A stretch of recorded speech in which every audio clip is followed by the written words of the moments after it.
Level 1. The purchase.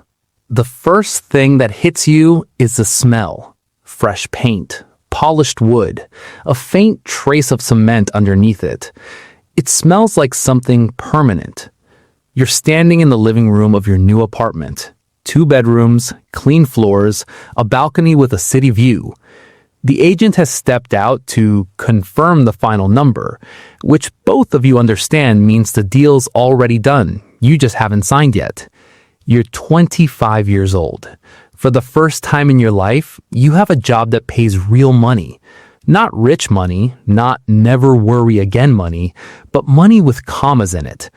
And after years of watching every dollar, commas feel like oxygen.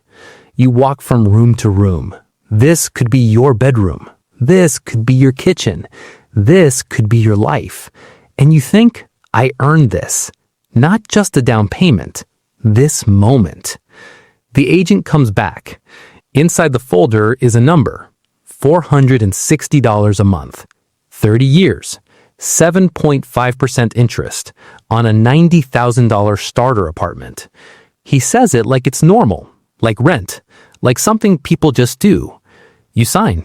And that first night, standing on your balcony, city lights flickering below, keys in your hand, you feel like somebody. Here's what nobody tells you about that feeling. It has an expiration date, and the billing cycle starts immediately. Level 2. The show. Within a week, everyone knows. Not because you told them. You didn't have to. Housewarming photos, friends walking through each room.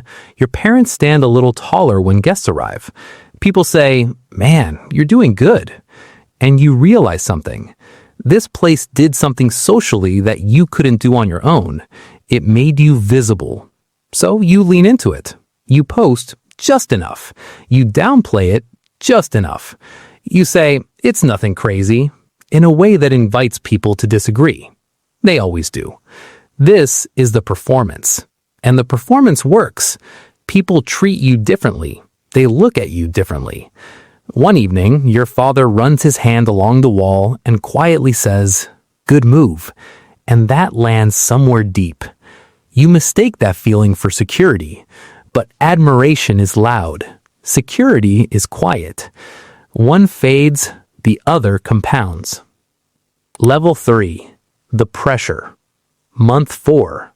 The payment hits. Auto debit. $460 gone. Quietly. But $460 isn't what a home costs. There's HOA fees, utilities, furniture payments, repairs. Something always needs fixing. The real number, closer to $650, maybe $700 a month. You adjust. Fewer nights out, trips postponed, spending tighter. Nothing dramatic, just smaller margins. Life narrows a little. And you barely notice, because every single decision on its own feels reasonable. That's the trap. Level 4. The math. You're 27. The place still looks good, but something shifts. Your friend Alex, still renting, still driving the same old car, but he's been investing $600 a month. Quietly. No one talks about it. No one notices. You run the numbers one night. $600 a month. 10% returns. 5 years? Around $45,000. Liquid. Growing. Flexible. Your money? Locked. Your home?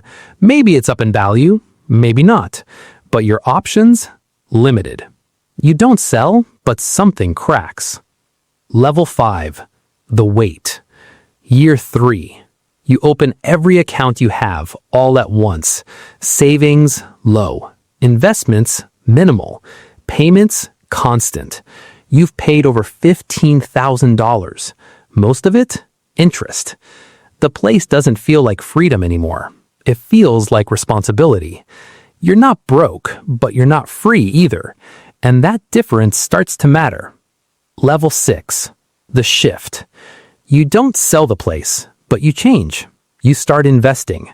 $100, $200, then more. You cut what doesn't matter. You stop performing. You stop trying to prove anything. You just start building quietly. Level 7. The truth. You're 30. The apartment is still there. Stable. Useful. Real. But now you understand something you couldn't at 25. The place didn't make you somebody. It just made it look like you were. What actually builds your life? The invisible things. Savings. Investments. Decisions no one sees. There's a difference between buying something to live in and buying something to prove something. One builds your life. The other delays it. You don't regret it, but now you understand it. It's not your identity. It's just a tool. And finally, you're using it the right way.